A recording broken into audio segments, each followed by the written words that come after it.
नमस्ते। इस वीडियो में मैं आपको दिखाऊंगा कि अगर आप अपना अकाउंट पासवर्ड भूल गए हैं तो अपने सैमसंग गैलेक्सी A26 को फैक्ट्री रीसेट कैसे करें। अगर आपको अपना सैमसंग पासवर्ड याद नहीं है या आपको पता नहीं है कि वह कौन सा था या आप उसे अनलॉक नहीं कर पा रहे हैं तो आपको शायद इसे फैक्ट्री रीसेट करना पड़ेगा और यही मैं आपको दिखाने जा रहा हूं। लेकिन मेरी तरफ से 2 चेतावनियां हैं। पहली ये है कि इससे आपके फ़ोन का सारा डेटा मिट जाएगा सिवाय उन चीज़ों के जो आपके अकाउंट्स में बैकअप की गई हैं। लेकिन अगर कुछ भी बैकअप नहीं हुआ है तो वह स्थायी रूप से डिलीट हो जाएगा। और साथ ही आपको सबसे अधिक संभावना है कि अपना गूगल अकाउंट पासवर्ड या सैमसंग अकाउंट पासवर्ड इनमें से किसी एक को डालने के लिए कहा जाएगा ताकि यह पुष्टि हो सके कि आपने ये फ़ोन चुराया नहीं है।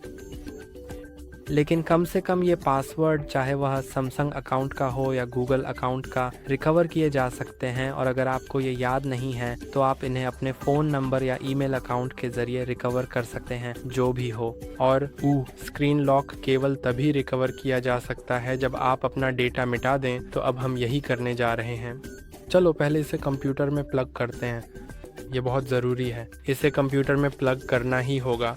मैं मैक का इस्तेमाल कर रहा हूँ तो ये मैक हो सकता है, विंडोज़ पीसी हो सकता है, आपके पास जो भी हो, बस ये ज़रूरी है कि वह एक कंप्यूटर हो। और अब पहले स्क्रीन ऑन करें, फिर पावर और वॉल्यूम डाउन को एक साथ दबाकर रखें और जैसे ही स्क्रीन बंद हो, ठीक है, लगता है मैं ठीक से दबा नहीं रहा था।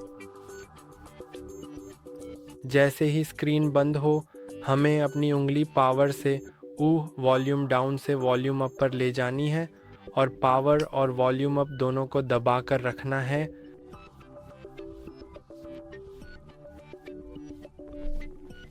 और अगर हम यहाँ पहुँच गए हैं तो सब कुछ सही तरीके से किया गया है। अगर हम यहाँ नहीं पहुँचे हैं तो इसे फिर से करने की कोशिश करें और हमें वाइप डेटा फैक्ट्री रीसेट पर जाना चाहिए। पावर बटन पर क्लिक करें क्योंकि हम वॉल्यूम बटन से नेविगेट कर रहे हैं और पावर बटन से कंफर्म कर रहे हैं। नीचे जाएं, पावर बटन दबाएं। अब रीबूट सिस्टम नाउ पर जाएं और यह रीसेट सिस्टम में रीबूट हो जाएगा।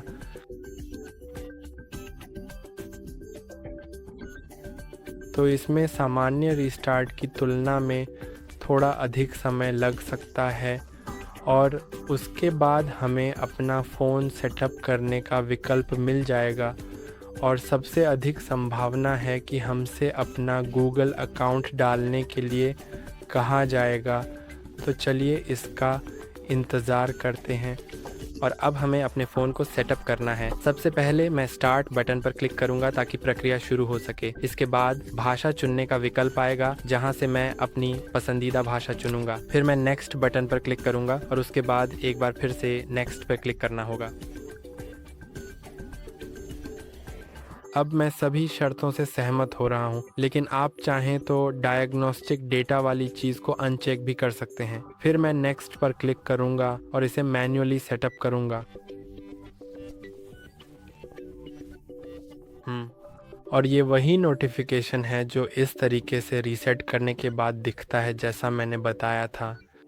तो सबसे पहले हमें वाईफाई से कनेक्ट करना होगा और ये ज़रूरी है ताकि हम बाद में फ़ोन का इस्तेमाल कर सकें, क्योंकि हमें थोड़ी देर में अपने गूगल अकाउंट से लॉगिन करना पड़ेगा। अब मैं अगले स्टेप पर जाऊंगा और यहाँ ये आपसे आपका पिछला स्क्रीन लॉक डालने के लिए कहता है।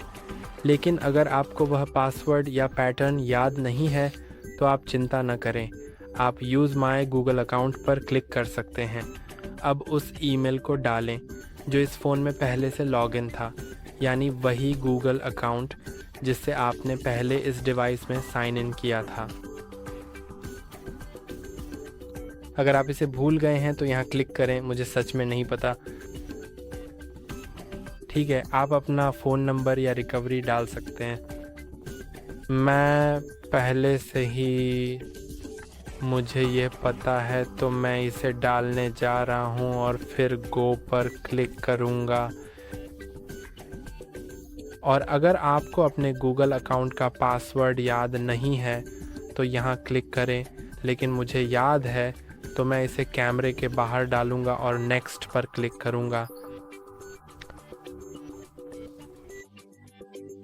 अब आप चुन सकते हैं आप पिछले से अलग नया गूगल अकाउंट इस्तेमाल करना चाहते हैं या वही पिछला अकाउंट इस्तेमाल करना चाहते हैं।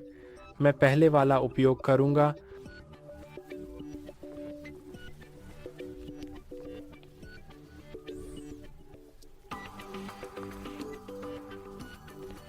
और अब आप बस सेटअप जारी रख सकते हैं, तो मैं डन कॉपी पर क्लिक करने जा रहा हूँ। अगला, मैं सब कुछ स्किप करने जा रहा हूँ और आज के लिए बस इतना ही। लाइक और सब्सक्राइब करना ना भूलें। अगली बार फिर मिलेंगे।